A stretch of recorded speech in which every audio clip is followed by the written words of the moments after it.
Goed, oukies. Ons gaan nou Tien Haikoes vir die Vredefortkoepel doen.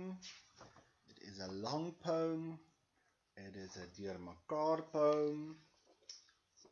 But here we go. Let's see. Okay. I'm going to read it again for you like we always do. And then we shall start explaining. Goed. Nommer 1 is dan Meteoriet. Deur die donker klief 'n klipvuis en klap lewe uit die aarde uit. Nommer 2 wind. 'n Asem jaag oor yslike nagte en vee ons winternis weg. Water is nommer 3. Jy maak so silwer sonder droë woorde sin wat skoon verstom. Nommer 4 is dan grond. Vang reën en son in die bakkant van jou lyf waar lewe kliphard klop. Boom. Veerlig dwarrel hers van kil takke los en broei nog 'n lente uit. Mens, toe staan stof uit stof en oorheers die aarde op grond van sy bestaan. Wêrelderfenis, en ons koepel skeur al langs perforasies van mensdom middeldeur. Besoedeling, nou moet dier en duif hees van die rook en roet, verbuil en treksaag boet. Dankgebed, Hier, ons baie lê uitgeteer oor brûe met water onderdeur. En 10, vuis van swaal en vuur gaan diskant ons groot ekskuus weer kom asemhaal. Okay, so that is the poem. As you have figured out by this point, it is utterly deurmekaar. But we are going to get through this. Focus, listen to what I'm saying, and you'll know what's happening. Okay, good. So, let me just get my pointer. First of all, you need to know what a haiku is before we can understand what the poem is about. So, a haiku is a liriese Japanese digvorm. It's a lyrical Japanese form of poetry uit die 13de eeu. Dis 'n eenvoudige en 'n kort gedig. It's a simple and a short poem. Dit spreek emosies en gevoelservarings aan en het gewoonlik 'n natuurtema.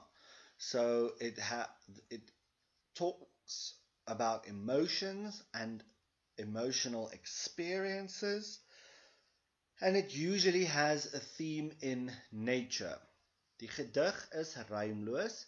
The poem is rhymeless because you only have 3 stanzas, so how can it be anything else? En dit bevat dan altyd 17 lettergrepe. It always contains 17 syllables. And these 17 syllables are divided as followed. Dit word verdeel in reël 1, 5 lettergrepe, reël 2, 7 lettergrepe en reël 3, 5 lettergrepe. All of them are true. You can go and check each and every single one of these haikus. All of them are exactly the same as that. Good. So, obviously, none of you know, or very few of you know anything about the Vredefortkoepel. So we need some information about that to better understand what this poem is about. So, die Vredefortkoepel is in die Noord-Vrystaat en dit is 'n impakkrater en dit is vernoem na die dorp Vredefort wat in die krater geleë is. Die koepel is 250 tot 300 km in deursnee en is die grootste krater ter wêreld. So this place, or Vredefortkoepel, is in the North Free State and it is an impact crater that is then named after the town Vredefort that is located inside this crater. The koepel, or the dome, is about 250 to 300 kilometers in diameter and it is the biggest crater in the world. Die krater is gevorm deur 'n meteoriet wat ongeveer 2 biljoen jaar terug geval het. Groot gedeeltes van die krater het verweer of is eroded en dit wat oorgebly het is 'n heuwelkring van ongeveer 70 km in deursnee. So the crater was formed by a meteorite that fell on the earth roughly 2 billion years ago. This crater has mostly eroded, and what is really left is a bunch of hills in a circular form, of course, that is roughly 70 kilometers in diameter. Die koepel het in 2005 wêrelderfenisstatus gekry deur 'n verklaring deur UNESCO. So the koepel, or the dome, became a World Heritage Site in 2005, by a declaration by UNESCO, or through a by UNESCO. Then, die koepel word steeds bedreig deur ontwikkeling in die area, rioolstorting en prospekteringsregte. So the dome is still today being threatened by development in the area and sewage dumping and prospecting rights, mining rights, those kinds of things. So yes, just something that is not mentioned on here, but it is in your additional notes. The meteorite that fell, they estimated it to be about the size of Table Mountain. So just to give you an idea how big this thing was that caused this massive crater. Okay, nou die versameling haikoes bekyk dan die koepel van sy ontstaan tot sy eindeinde. So the collection of haikoes that we are busy with there now is going to be looking at the haiku from when it originated, or the dome from when it originated, all the way to the end. In other words, when it will be destroyed again. So obviously we will have progression in the poem, progressie in die gedig. Die progressie in die gedig volg die skepingsverhaal van die begin van die aarde tot die voorspelling van die eindtyd. So the progression in the poem follows the creation story of the earth from its beginning all the way to when it will be destroyed in the end, or the prediction of its end. So haiku 1 can almost be seen as day 1. Die meteoriet tref die aarde, alles is woes en leeg. The meteorite hits the earth, there is chaos and nothing else on the earth, basically. Haiku 2 is dan die skepingsproses of die tweede dag, so it's the creation process where it starts again. Dag 3, water that brings life is created. Haiku 4 is dag 4, die aarde of die grond word beskryf. The earth or the ground is being described here. Haiku 5 is dan die plante groei, daar begin weer lewe, life starts again. And then haiku 6 is dag 6, where people are created, die mens word geskep. Haiku 7 is dan nou verder in die toekoms, die gebied word as 'n wêrelderfenisterrein verklaar, maar die mens vernietig dit steeds, so the area is declared a World Heritage Site, and people are still destroying it. Haiku 8 is nog verder in die toekoms, even further in the future, die natuur wat swaar kry as gevolg van die mense misbruike. Nature is suffering because of people's misuse thereof. Haiku 9 is dan ook verder in die toekoms, also further in the future. God stap 'n pad met ons almal, so it's a very religious haiku here, where it talks about God and man's relationship. And then haiku 10 word dan gesien as die oordeelsdag, Judgment Day, the last day. Die mense sal vernietig word, maar nuwe lewe sal weer begin. So people will be destroyed, but life will start again. Now, I need to just talk about this because there are quite a few people who do not quite understand. If we're looking at the crater, okay, then it's basically a bowl shape. All right, that's the crater. But now you have this thing the size of Table Mountain that is plummeting towards the earth, okay? It's going there, there's the fire, you can see it, death is coming. So is it just going to land there, or is it physically going to go into the soil? It's going to go into the soil, and because it goes into the soil, just like if you would drop water or a water droplet or something else into water, it makes a little bubble key or a little droplet that floats here at the top. So too, did when this thing went into the earth, something came up and covered it and made a mountain. Okay, it made a little bit of a hill there, and that is then die koepel. So the bowl shape is die krater, but the hill in the middle of all of this is then the koepel that we are talking about. Goed.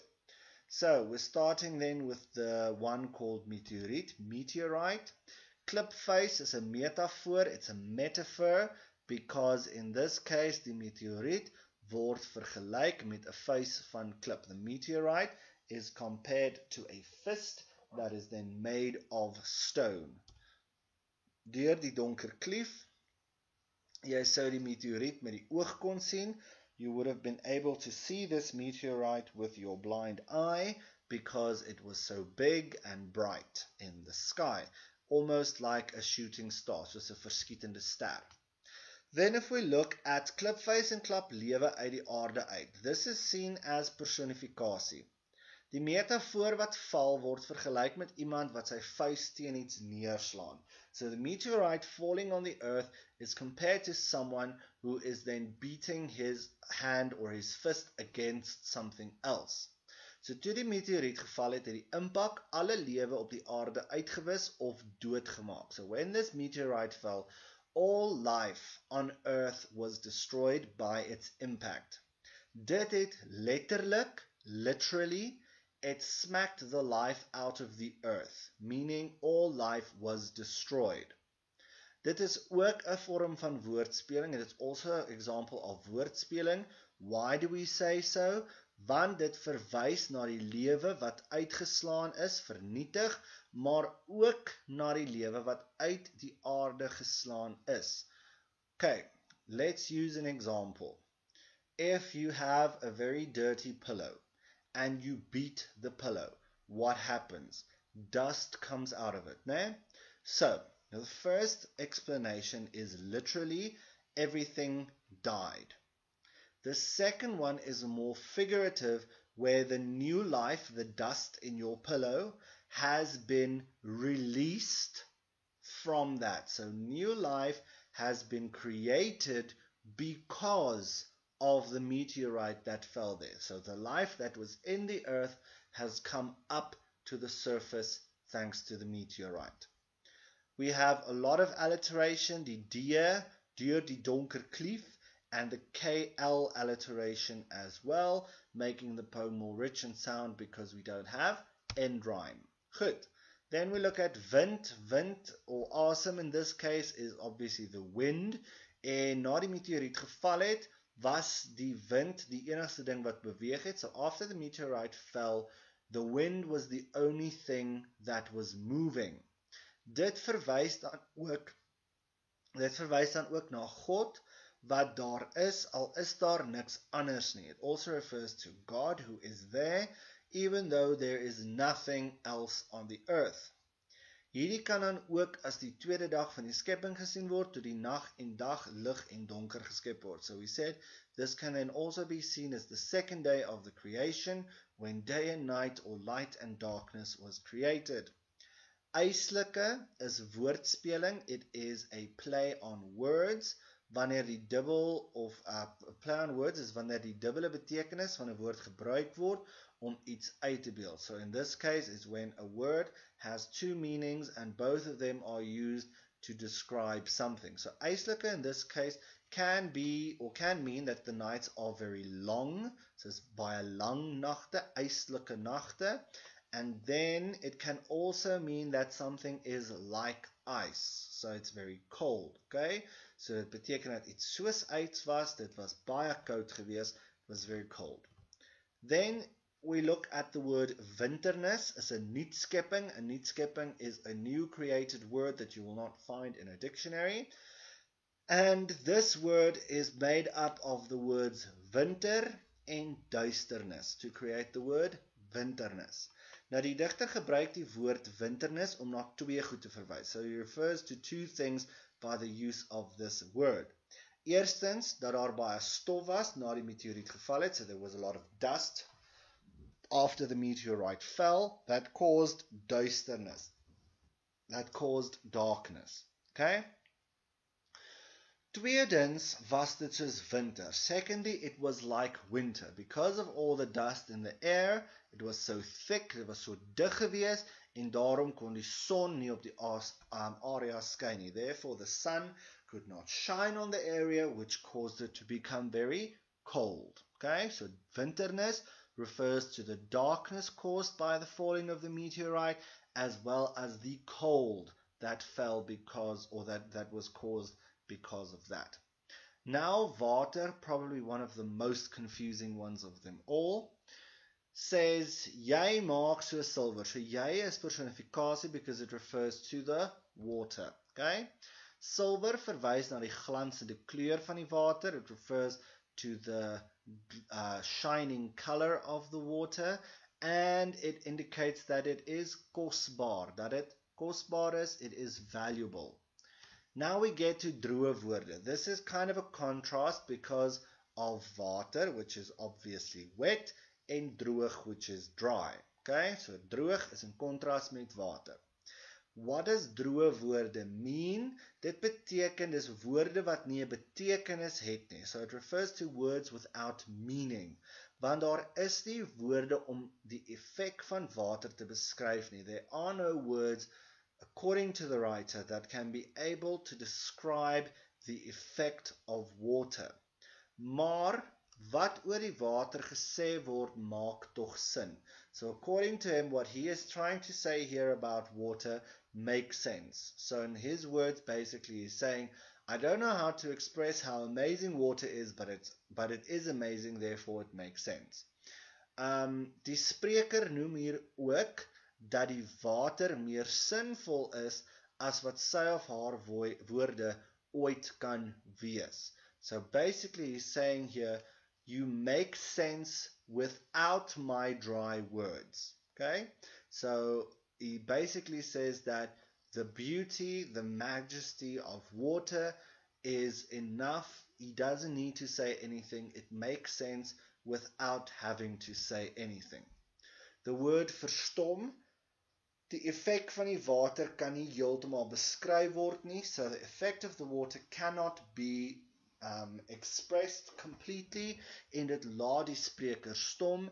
It leaves him with a loss for words. He doesn't know how to express this. We also have a lot of alliteration, especially S alliteration in this case, en dit dui die geluid van vloeiende water aan. So it emphasizes the sound of rushing water. Okay. Then we come to grond. We look at the word bakhand. Okay. Nou, die woord bakhand verwys na die bakvorm van die koepel en die hoë rande en die lae middel. So it refers to the crater's form, basically, that bowl shape, né? A low bottom and high sides. Die woorde bakhand dui ook op iemand wat vra of ontvang sonder om te verdien. The word bakhand also refers to someone who is asking something or is receiving something without earning it. Met ander woorde, iemand wat bedel, someone who is begging. So bakhand is dan nie net 'n vorm van personifikasie nie, maar ook 'n vorm van metafoor. So bakhand is an example of personification and metaphor. Die vorm, die bakhand, that refers to the metaphor, so the shape is compared to is the metaphor. Okay, the comparison of the shape to a bakhand is a metaphor. Then the implication of catching the sun and the rain in this bakhand is then the personification, because he is receiving the sun and the rain without having to work for it. Therefore, he is compared, or the earth in this case, is compared to someone who is begging. Okay? Then we look at the word klip, hart is personifikasie. 'n Hart van klip wat klop verwys na die nuwe lewe wat besig is om in die koepel te vorm. So a heart of rock klip that is beating klop refers to new life that is busy to start growing in this koepel. Okay? Dit is ook 'n vorm van woordspeling. It's also a form of, or play on words. Why do we say that? Because instead of writing kliphard with a T, we usually write kliphard with a D. Okay? Meaning rock hard. Daarom kan ons aflei dat die grond hard is. We can deduce that the ground is hard. Of die lewe aan die begin moeilik was, or that life at the beginning was difficult. Okay? Reën en son, die koepel vang dan baie son en reën in sy bak aan, which, like I said, fits in with the personification there. Goed. Veerlig, dwarrel, herfs. Veerlig, intensiewe vorm van lig, meaning not heavy, as light as a feather. Dwarrel means to twirl, die blare val, sag soos vere grond toe, the leaves are falling to the ground softly like feathers. Then we look at the word kil takke. Kil means sonder hitte, without heat. Die koue takke verwys na winter.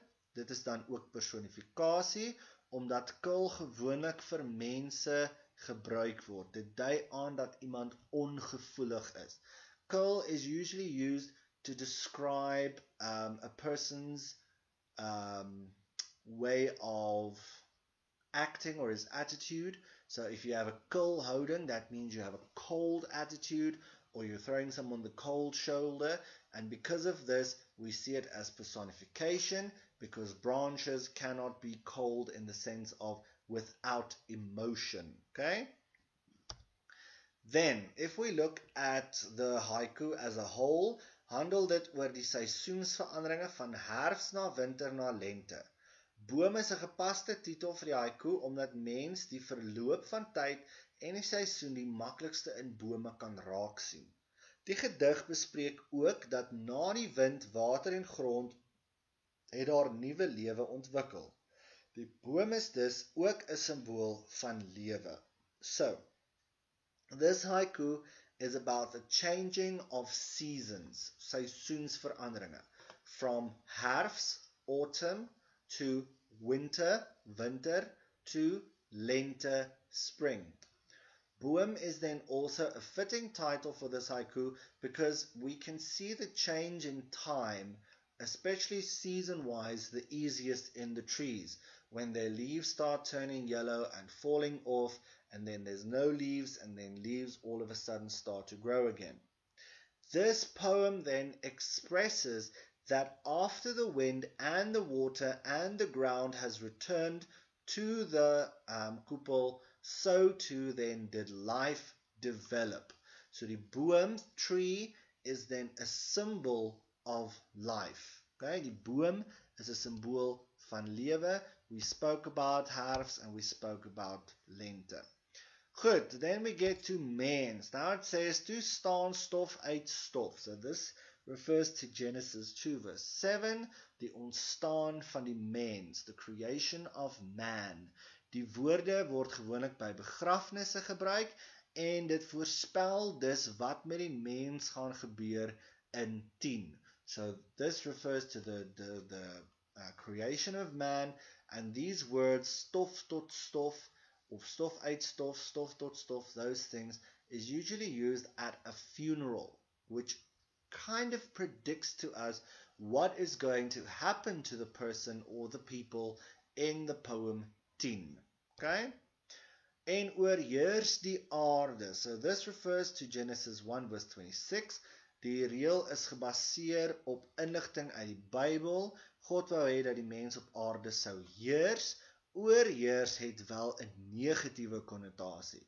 So this refers to information from the Bible where God said to man, go and live on the earth and do what you want basically with the earth, but he wanted them to heers. Heers means to rule over the earth, but oorheers means something negative. It means, if I say jy word oorheers, that means you are being overmanaged, or you are being overthrown or overpowered, basically. Okay, so it has a negative connotation here.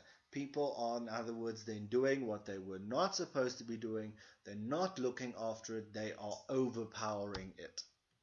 Then if we look there, hy oorheers die aarde op grond van sy bestaan. So he is ruling or overpowering the earth based on his existence.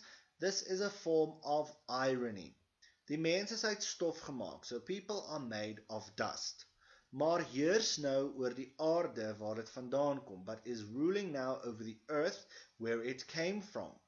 Die mens en die grond is dus eintlik dieselfde ding. So people and the earth is basically the same thing, maar die mense dink hy is beter en meer belangrik. But people think they are more important, better, and just awesome. Okay? Die mens heers oor alles nou, bloot omdat hy bestaan. So people are ruling over everything plainly because they exist, not because it is God's will for man to rule. Okay? So man rules the earth because he exists, just because of that and nothing else. Die intertext, we spoke about intertext before. Hier het ons te doen met die intertext uit die Bybel, and then in nummer 10, poem 10, we also have there. Nou, wêrelderfenis, world heritage, en ons skoepels keer al langs perforasies van mensdom middel deur. The word skeer means verwoesting, né? So dit word verwoes deur die mens wat die koepel wil ontgin. So this world heritage is being destroyed by people who want to mine in that area. Perforasies are small little holes. Dit verwys na die plekke waar daar geboor is om te toets vir minerale. So the small holes refers to the places where people have drilled holes to test for minerals. Then we get to mensdom. Mensdom is a woordspeling. It's a play on words because mensdom is supposed to be written as one word as such, which refers to mankind. But now it is written as mensdom with a hyphen. So hier beteken dit humans are stupid. Mense is dom. Okay?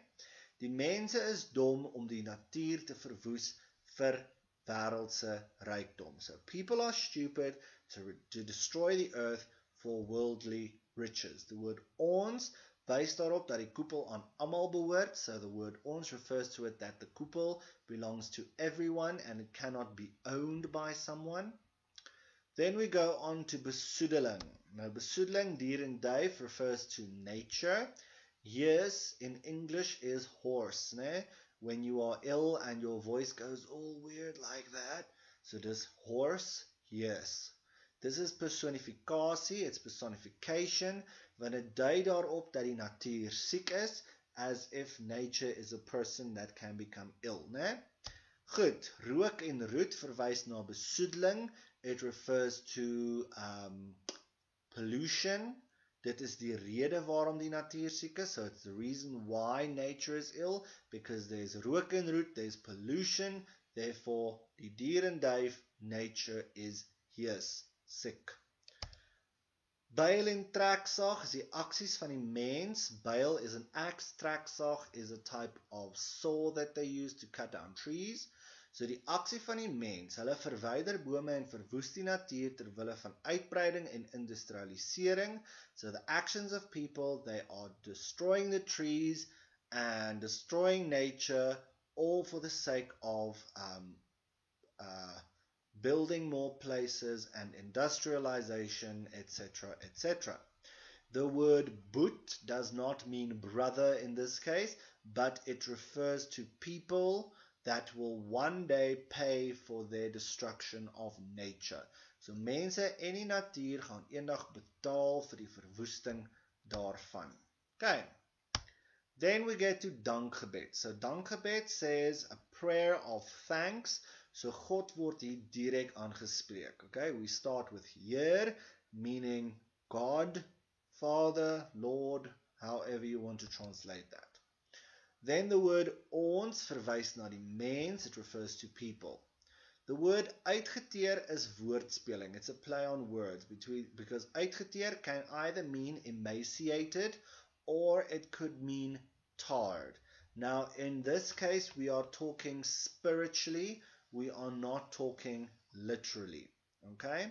So it can mean emaciated, which means you are spiritually starved, of uitgeteer, tired, meaning civilization having gone from nothing to a buzzing cosmopolitan.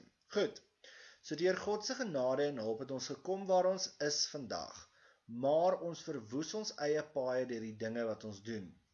Die woord kan letterlik gesien word as die paaie wat ons bou of figuurlik na ons geestelike welstand. So, through God's grace and help, we have came to where we are today, but we are destroying our own paths by the things that we do.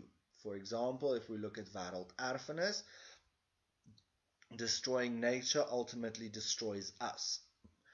Then, die woord, this word can then be meant literally, where it can be seen as the pathways that we have built for ourselves, or it can be meant physically as our spiritual well-being. The more civilized we become, the less spiritually healthy we are. Then we're looking at uitgeteer oor brûe met water onderdeur. Die natuur bly by ons, so nature remains with us. Even if we build paths and bridges and all of these things, nature will always be with us because we are nature. Okay? So die natuur bly by ons want ons is deel van die natuur. Dit staan in kontras met die mensgemaakte brûe. So this is in contrast then with the man-made bridges and paths and all of those things. Okay? That is walking over that. Also, with the bridges being over the water, it could also refer to our man-made things, our materialistic things are more important than nature that's keeping us alive, basically. Okay. If we then look at baie, die baie kan beide letterlik en figuurlik wees, so it can be literal and figurative as well. Letterlik is dit die mense se invloed op die natuur, so literally it's the people's influence in nature, die baie en brûe wat ons bou, the roads and the bridges that we build. Figuurlik verwys dit dan ook na ons lewenspad of ons geestelike pad wat ons stap saam met God. So it could figuratively refer to then our spiritual path or our path of life that we walk then with our God. Then we get to 10. Vuis van swaal en vuur sluit aan by die Bybel, fits in with what the Bible says in Lukas 17 vers 29 tot 30, which is the destruction of Sodom en Gomorrah, vernietiging van Sodom en Gomorrah.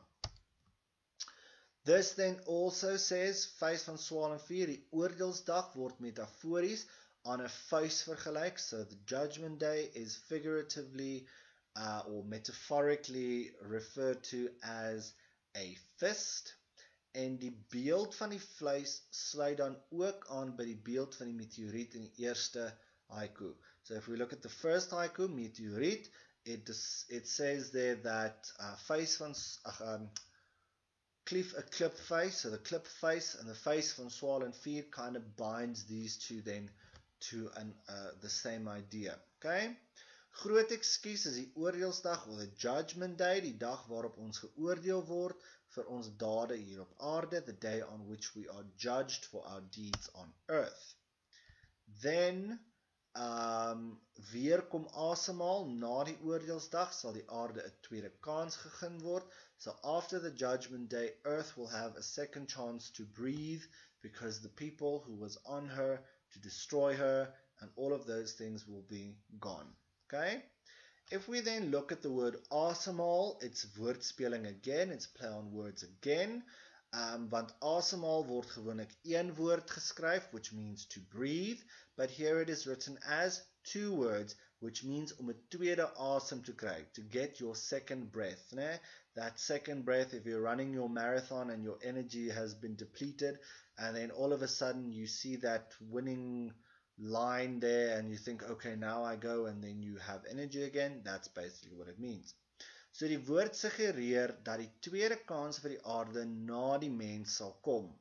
Soos in haiku 1, meteoriet, gaan daar na die tweede meteoriet wat val, kans wees vir die nuwe lewe om te begin.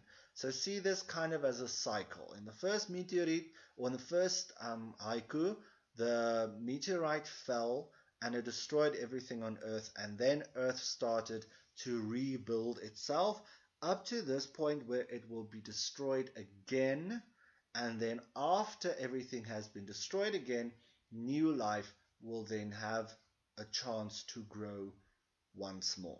Okay, hierdie is 'n moeilike gedig, dit is deur mekaar, I get it. Sodra ons terug is by die skool, sal ons weer aandag hieraan gee. So as julle nie verstaan nie, moenie worry nie, moenie begin huil nie. We are going to do this one again. Okay? So just breathe deeply and we'll see what happens when we get back. Okay?